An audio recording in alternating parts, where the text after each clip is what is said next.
Hello and welcome to episode 150 of Tall Guy Talks Travel with Rick Doherty. Of course, I am your host, Rick Doherty. In honor of that big 150th episode milestone, I wanted to spend the next 2 weeks going back to some of my favorite moments on the show over the past 3 years. Today, we're going to hear from Marisa from Chicago and her initial reactions to the Destination Disney announcements from last year. And I'm also going to have part of my talk with Alicia Stella from Orlando Park Stop to talk about the upcoming Epic Universe at Universal Orlando Resort. When I had Alicia on the show, it was a split purpose because she was also promoting her fundraiser for the Trevor Project, which ended up raising over $25,000 for the organization. It actually ended on my birthday, and I was sitting in a hotel room outside of Orlando, just refreshing as the clock got closer to midnight to see if she would achieve her goal of $25K. That was such an amazing moment for the theme park community. Before I get started with the episode, I just wanted to say that I have another milestone I am looking to accomplish. I'm coming up on 1,000 subscribers on the Tall Guy Talks Travel with Rick Doherty YouTube channel. All of this month, I'm posting a video, vlog, or podcast on the channel every day as a part of Vlogmas. A lot of these vlogs surround the holiday offerings in the theme parks, but I'm also throwing in some other surprises as well. It would mean the world to me if right now, all of you took just 30 seconds to make sure you are subscribed to the channel. We are getting so close to $1,000. It would really, really mean a lot to me. Right now, let's welcome Marisa from Chicago by going back to September of 2022 when Disney announced a bunch of things coming to the theme parks and some blue sky concepts. That included what is coming beyond Big Thunder Mountain. I think that expanding past there is such a great idea and desperately needed because Magic Kingdom is crowded and it's going to just keep getting more crowded or stay as crowded as it is. But I also am concerned, like you said, it might not even become Encanto and Coco because 10 years from now when this is being built, something else is popular. And I think that that just is such a wasted opportunity to maybe do something like a new pavilion in Epcot or a new ride theme, something that you can get out sooner while these properties are still so popular and there's so much demand for seeing that representation in the parks. Instead of saying, hey, maybe 5 years from now, we'll break ground on this. Who knows how long it's going to take to be completed, but maybe it'll be something different entirely and it won't even happen. You know, I would like to see them say we're going to do something maybe on a smaller scale, but guarantee that it will happen. You know what was really naive and blue sky? Me thinking that this was going to be one episode. And then the other thing from the blue sky area was I have it labeled as definitely not our dinos. Dinoland USA appears to be disappearing forever. The concept art looks like it is teasing Moana and Zootopia.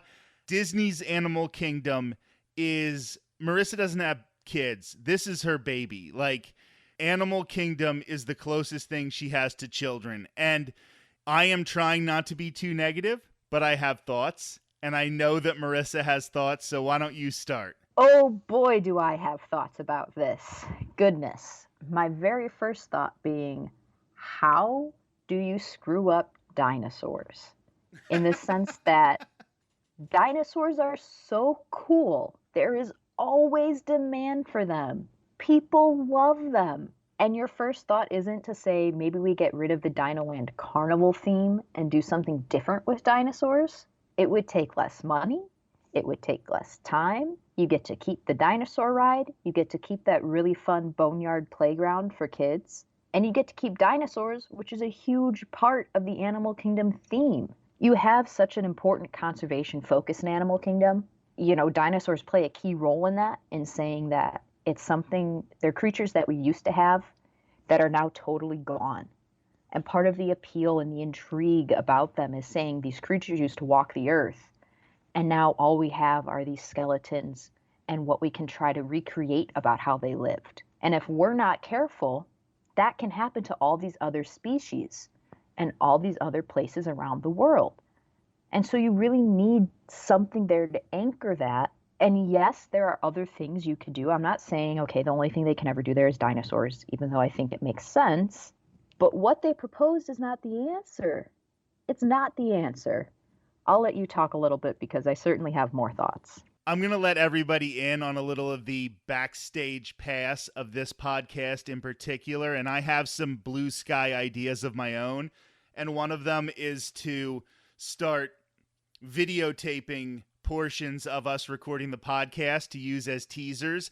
And that would have been the segment right there where Marisa is just holding her forehead and staring right into the camera like, why is this happening? First of all, this is our fault. None of us went and saw The Good Dinosaur, and if we would have gone and seen the movie The Good Dinosaur, they would have rethemed this entire land to a Disney IP, and we would have gotten to keep dinosaurs. Second thought, this is waving the white flag to Velocicoaster. This is Walt Disney World saying, we got out dinosaured. We can't compete with Velocicoaster at Universal's Islands of Adventure, and we're not even going to try anymore. We're not going to put our dinosaur ride with Felissa Rashad anymore, and we are going to say, Universal, you won this particular round of theming, and that surprises the heck out of me. They didn't let Universal win the Harry Potter Star Wars fight. They went at them even harder with Star Wars Galaxy's Edge. And now we are in a position where they just said dinosaurs. Disney created Toy Story so they could sell you Mr. Potato Head at Disney prices. And to have these toys, kids don't buy cowboy toys anymore. Here's what we'll do. We'll have a cowboy and he hangs out with an astronaut, and then we'll have a Monopoly. The entire Cars franchise is so Disney could sell IP cars. And they give up on dinosaurs? They give up on dinosaurs? This is so incredible to me. I am flabbergasted by this. Now, I am going to say it is a little problematic bringing another person of color. They have the Pocahontas meet and greet at Animal Kingdom, and now they're saying Moana, person of color, Animal Kingdom. I do get, however, how Moana has conservation themes. So when people were saying other IP that I don't think necessarily make as much sense, I do get it with Moana. Here's my concern with Moana. I do think that Moana has more of a conservation focus, so I get that. My concern is that the conservation focus in Moana is tied to the Heart of Te Fiti. That's the key. But we're getting the Heart of Te Fiti in Epcot. So you can't duplicate it and do 2 Heart of Te Fiti attractions. Why would you do that? So I feel like even though Moana does have that concept stored in the storyline, it's not what we're going to get in an attraction. And so I am afraid that that will then be lost. I'm sure it would look very nice. I'm sure it would be very entertaining, but it's not going to hit as hard on that message. Are you ready for some great analysis right now from me? Ditto. That's exactly what I was thinking. So I know we've talked a lot about the internet and social media today, but I was particularly proud of the meme that I created where it's the picture of Tiger Woods and John Daly on the golf course, and Tiger Woods is dressed like a normal golfer, and John Daly is wearing these zebra print pants that are purple and pink, and he's wearing this ridiculous shirt. And I was like, Animal Kingdom with its concepts of conservation and its well-themed lands that all merge together in a natural look. And then John Daly is Zootopia in the back corner looking completely ridiculous. I understand that Zootopia has animals, but this just doesn't feel like it fits at all. I keep seeing people say, but Zootopia is a movie about animals. How can it not fit? And it's because it's not a movie about animals. Thank It's a you. movie with anthropomorphic characters that just happen to be animated as animals to make their big message more palatable to all the people. You can't, their message is very heavily tied into what some people would consider political themes. And Disney very cleverly packaged it in the form of animals, and no one picked up on it. Everyone said, this is a great movie. This is a lot of fun. What a great message. Some people did pick up on it, but you'll definitely see, especially with Etsy shops not getting the point of the Judy Hopps character. Yeah. And I'm just going to leave it at that because, like I said, we don't want to get too political. But I think that's the problem with bringing this IP into Disney's Animal Kingdom like this, is it does completely miss the point of the movie. I will have conversations as a baseball fan with people about what's your favorite baseball movie, and people will say Field of Dreams, and I'll say, yep, that's a great movie. It's not a baseball movie. You missed the complete and total point of that movie. That is the same thing with Zootopia. It is not a movie about animals. It is a movie about race relations, over policing. It's a movie about how some people get tricked into hating people who should be more like them. It is not for this theme park. And I am afraid that Disney is going to completely miss the point with this land. Yep. It is a movie that solely deals with human problems. Animals do not exist on this level. It does not make sense to put it in an Animal Kingdom park. It also has nothing to do with conservation. So already right there, you're missing the point. And I am so concerned that Disney is going to put Zootopia in, and it's just going to be, here's a cute little area with all these animal characters that you know and love and blah, blah, blah, and it's so fun. It's going to completely eliminate the message of Zootopia, which is a problem. And at the same time, it's going to completely eliminate the point of Animal Kingdom. And it's like, how do you choose a property that's going to swing and miss on 2 points, including the purpose of its own movie? I'm going to use an example of a movie I don't think should be going into Disney's Animal Kingdom, but would make more sense. And I don't remember it having a single animal in it besides human beings, and that is WALL-E. WALL-E makes more sense in Animal Kingdom with like 99% fewer animals Yes, it does. than Zootopia ever will make sense there. This is not a good fit. Now, luckily, it is Blue Sky Concept, so hopefully they hear some of these negative things and it doesn't happen. Maybe this is something that could be slowed down or stopped. They already have Judy and Nick Wilde in the Adventure Friends character Cavalcade, which I feel is missing the point. I just don't want this happening. That's all. That's all I'm going to say. I don't either. And I think that this is where the idea of it being blue sky is like, oh, thank goodness. Because, in total contrast to Magic Kingdom, where we were like, it would be nice if this happened, but I don't want to get my hopes up. I'm feeling the exact opposite about this, where I'm like, I don't want this to happen. So I'm getting my hopes up that none of it's going to come to fruition, that they're going to say, never mind, we're going to do something totally different. And I think if they feel like they absolutely need to put a movie in there, I would say Raya and the Last Dragon is a good one to put, because you get these characters that, the movie does focus more on how humans interact with the world and how our actions can have impacts beyond just human civilization.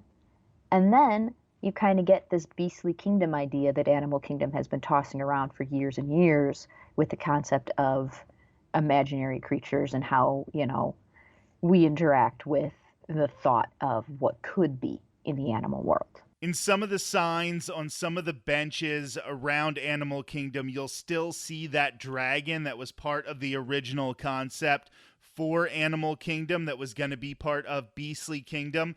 But there are two thoughts that I have about Raya and the Last Dragon.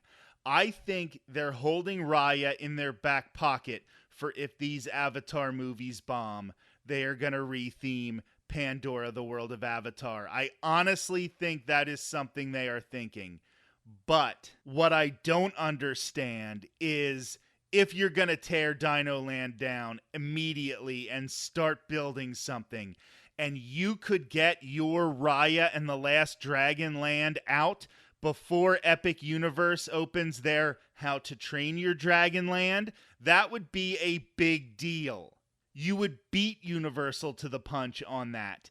And if you did it well, which may be what scares them that they wouldn't do it well, but if you did it well, you could raise the bar. You could have that volley going to Universal before Epic Universe opens. But that's not what we got. Yeah, it's definitely a disappointing outlook to see how they envision the future of Animal Kingdom. You know, regardless, it's going to still be a great park. Things that make it great are still going to be there. But as someone who does love Animal Kingdom, it is disappointing to see that maybe in the future, this synergy between all the existing lands isn't something that they'll consider when building new ones. And I'm going to leave this conversation with a quote from Josh D'Amaro that I think completely and totally missed the mark. Bob Chapek is the CEO, if you're wondering, and Josh D'Amaro is in charge of parks and merchandising and things like that. If you don't know who he is, you're not necessarily in our little clique where he's basically a huge celebrity, but I understand not everybody knows the name Josh D'Amaro. But he had a quote that just so missed the mark that it makes me wonder sometimes what they're seeing. And it is, "We are never going to stop delighting you."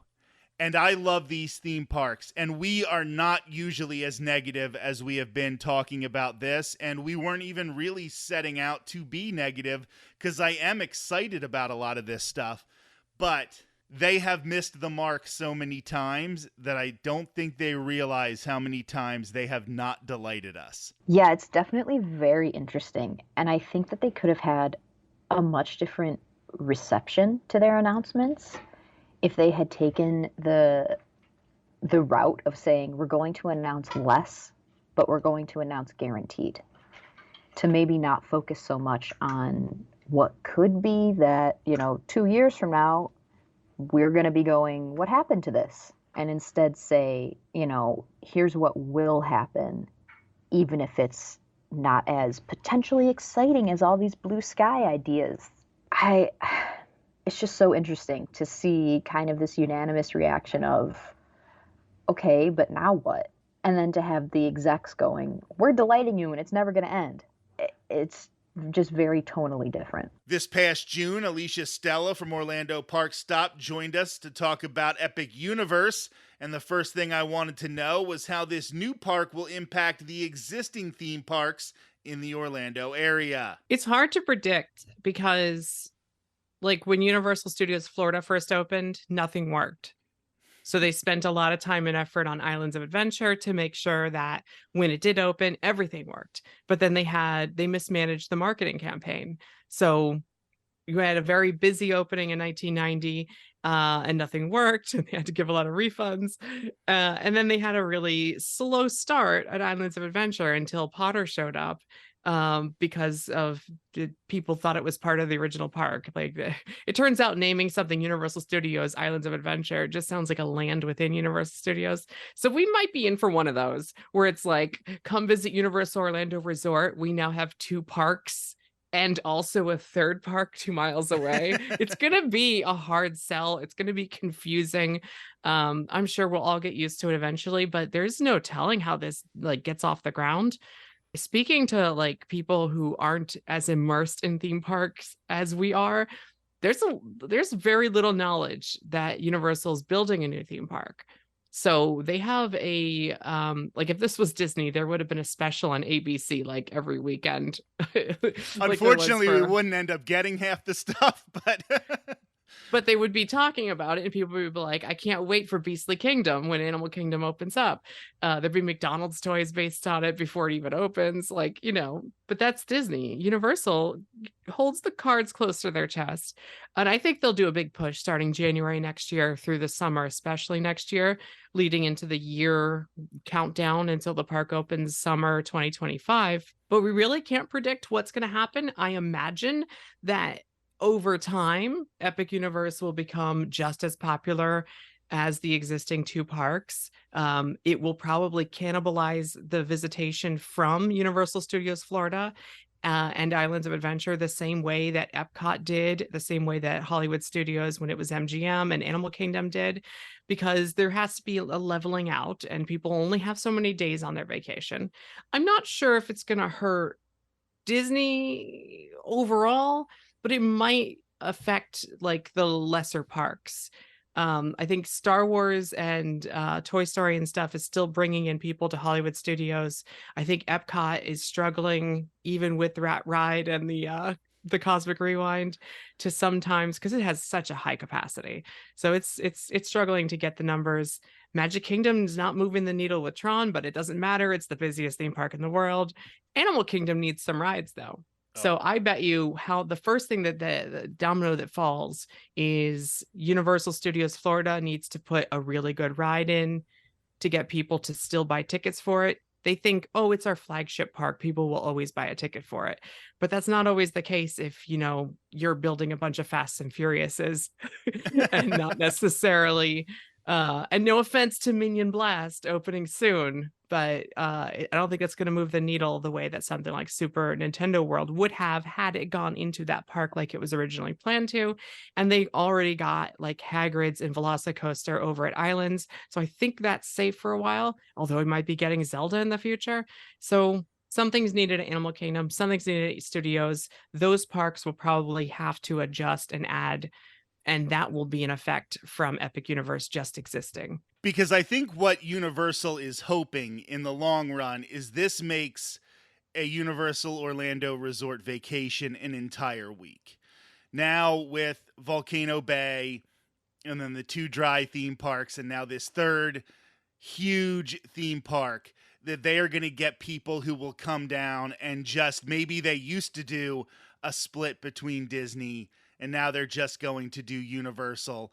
I'm not 100% sure if that's going to happen as much as they're expecting, but I know that once this opens, if the Super Nintendo World is anything like the other ones around the world that have already opened, that's going to be huge just in and of itself. What do you think that IP is going to do to this park? Like, is that going to be the main focus of this new park? See, and that's what you're saying about the Universal does think that this is going to make them a week-long vacation. But the reality might be that it just means instead of going to Universal one day, Islands one day, and Volcano Bay one day, or staying at the hotel and enjoying the pool, they're going to skip one of the other parks and go to Epic instead. I think that becomes a problem that they're not foreseeing, which is why you have to make sure that you bring in fresh new offerings at all the parks, or they're going to end up skipping one of them. I think Nintendo is definitely, you know what, I'm going to use something I said on the video the other day. It's kind of like Halloween Horror Nights. You put the big name things on the banner to get people to come to the event. But at the end of the day, I think the originals are better. And Super Nintendo World is definitely the big name that's going to draw people. Anyone with kids and families are going to come to Orlando and be like, where's Nintendo World? And then buy a ticket for the world, the theme park that it's in, not even knowing what theme park it's in. The same way that they did with Harry Potter. They're like, where is Harry Potter World? And they'd be like, it's at Islands of Adventure. All right, whatever, give me a ticket to Harry Potter World. I think Nintendo's going to be that, but it might not be the breakout star as far as the innovative ride. The same way that Jurassic Park was the big name for Islands of Adventure, but Spider-Man stole the show. When the park actually opened, everyone like ran to Jurassic Park, ran to the Dueling Dragons and Hulk roller coaster, but then they went on Spider-Man and are like, my mind has blown. So there might be something like a hidden gem over at the Dark Universe, Universal Monsters Land, or at the third Harry Potter land. There might be a ride that we're not thinking about that's going to change the game, like Rise of the Resistance level. And then everyone's going to talk about that, at least in our theme park sphere. And that's going to get people to buy tickets the way that Spider-Man had for 20 years. At least for me anyway. Spider-Man's such a good ride. Forbidden Journey was kind of that way, where like not only was it a new Harry Potter land where you get to experience Hogwarts Castle, but this ride was so innovative that people couldn't even explain it when they got home to their family and friends. They're like, 1 minute we're like flying and then there was a screen, but then there was real things. Like you had to be there. So Nintendo, it's going to sell all the merchandise in the world. Everyone's going to buy the power-up bands and like be smashing the coin bricks, but there might be more to the Epic universe than just Nintendo. Well, I'm definitely thinking bringing the classic monsters to a new theme park was such a good idea, because there's a tendency when you build something new to have all of the intellectual property there be newer intellectual properties. So what they did was they took something that is classic and does feel, I mean, it has been around for all of our lives, like the Universal just Monsters. 105 years or so, right. No big deal. Maybe there's like 2 or 3 people who are older than it, but so you take something so classic and then that feels like the theme park gets a boost of classicness. And I think that was an important decision to make. And I do think that it is going to be a big part of attracting people beyond Nintendo to get them out into the other reaches of the park. And then, of course, the dueling roller coaster, which is almost an homage to a previous ride in a Universal theme park. That is going to be a big deal no matter what property is attached to it. People are just going to want to ride another dueling coaster. Yeah, I'm hoping it doesn't have a property attached to it, since it's part of like the celestial hub of the park, same as the carousel.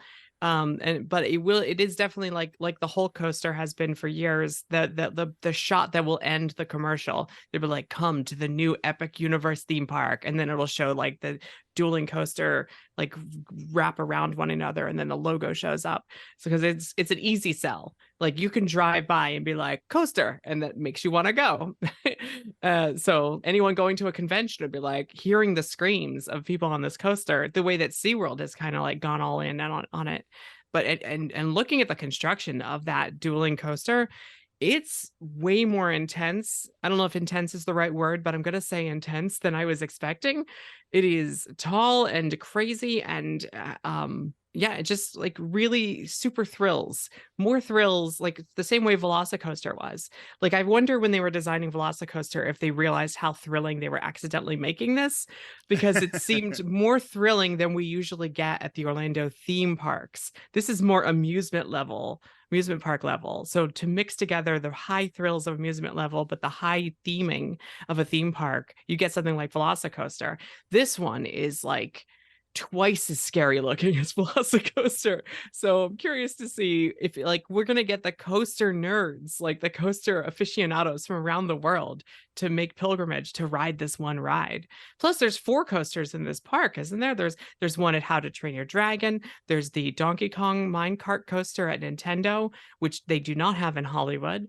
And then there's one over at Universal Monsters, and then the dueling one has 2 sides. So lots of coasters. If you're a big coaster fan, that'll draw you in. And I think one of the things that Universal did so well with Velocicoaster is they made an intense roller coaster, but everybody wants to ride it. So even people who aren't normally roller coaster people are riding this super intense roller coaster. And they probably think they can roll the dice and do that again because they've had a lot of success with it recently. You've mentioned with, Hulk always ending the commercial, and now Velocicoaster being this thing that I know a lot of people who do not like roller coasters, and just because it's that good, they're holding on to the bar and they're just praying for dear life. So maybe they can strike gold a second time. Even the Hagrid coaster, which doesn't go upside down, but it has those like 6.5 launches. It's thrilling and it's fast, but it's also like not too scary. So it's almost like a family coaster, but not like a Disney family coaster.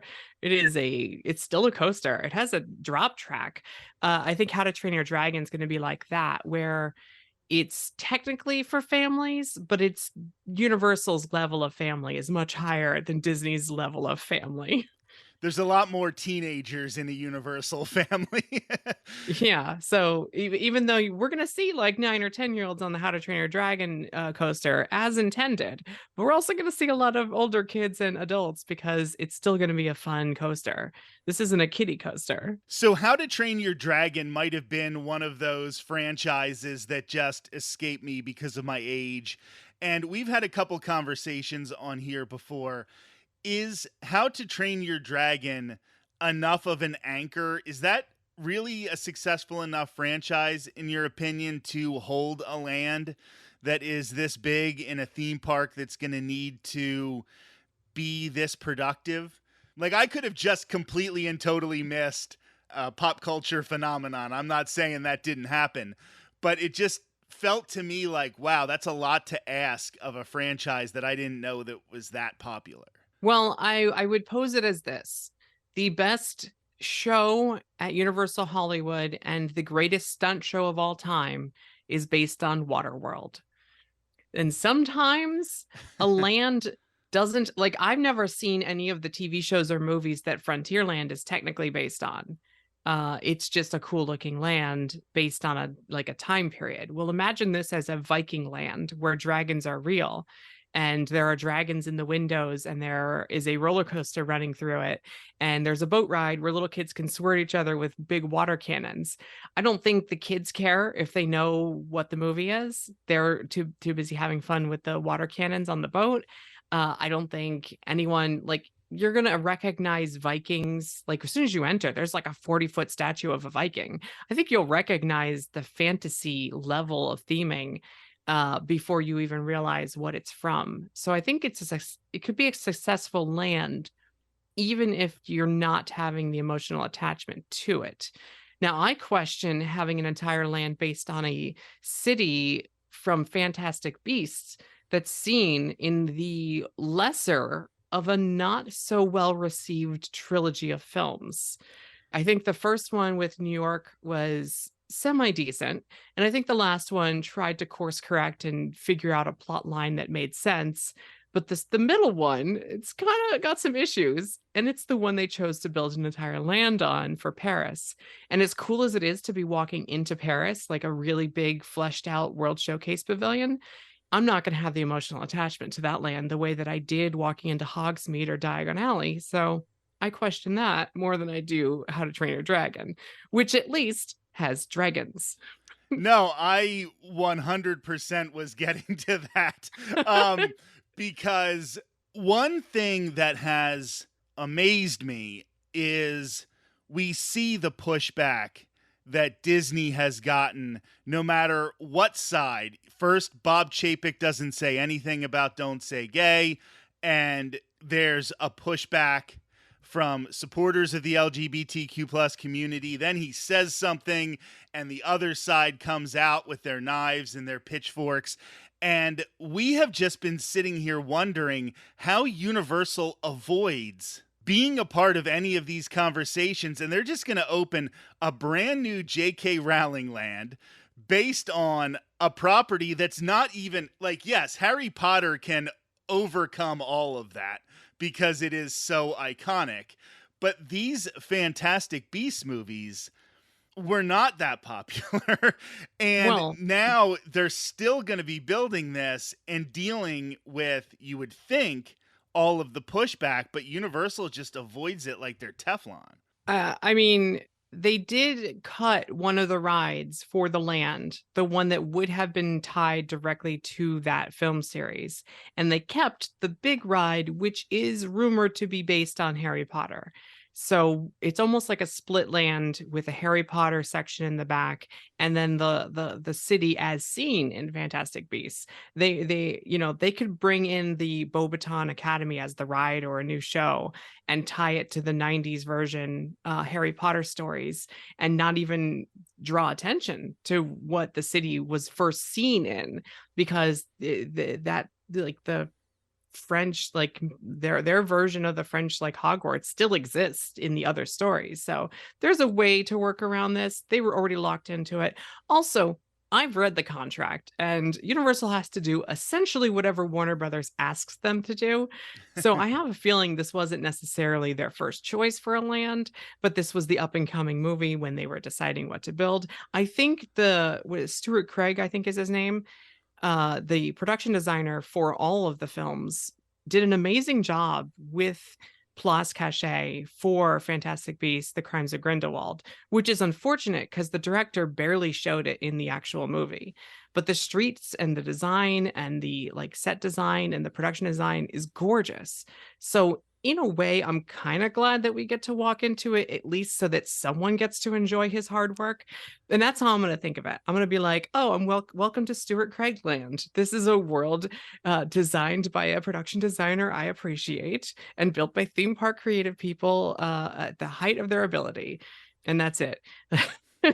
Well, that's where they've succeeded with all of Wizarding World. Yeah. It doesn't matter if you've ever seen one of those movies. It doesn't matter if It's impressive, right, regardless. You are just blown away by the grandeur. And I definitely think that Universal is able to go and build this huge third theme park because of the success that they had by doing Wizarding World 100% the right way. Yeah. And speaking to the company, and they're getting away with it the way that Disney didn't and did and then didn't. Technically, NBC Universal, which has a very good track record with the LGBTQ plus community, has put out a statement last year, has signed an open letter that is opposed to all anti-gay and anti-trans legislation across the country.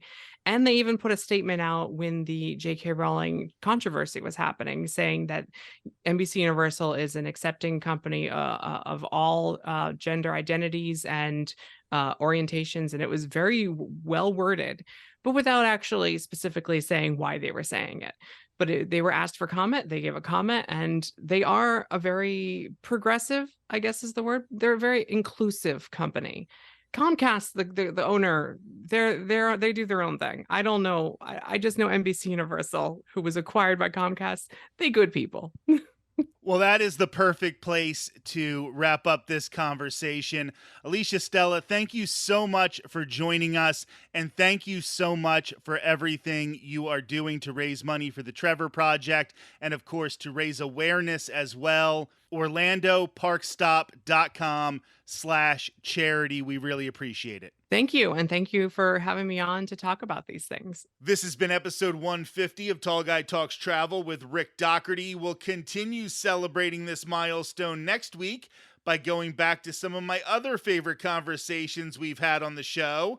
That will be next Thursday on Tall Guy Talks Travel with Rick Doherty. Until then, have a great week.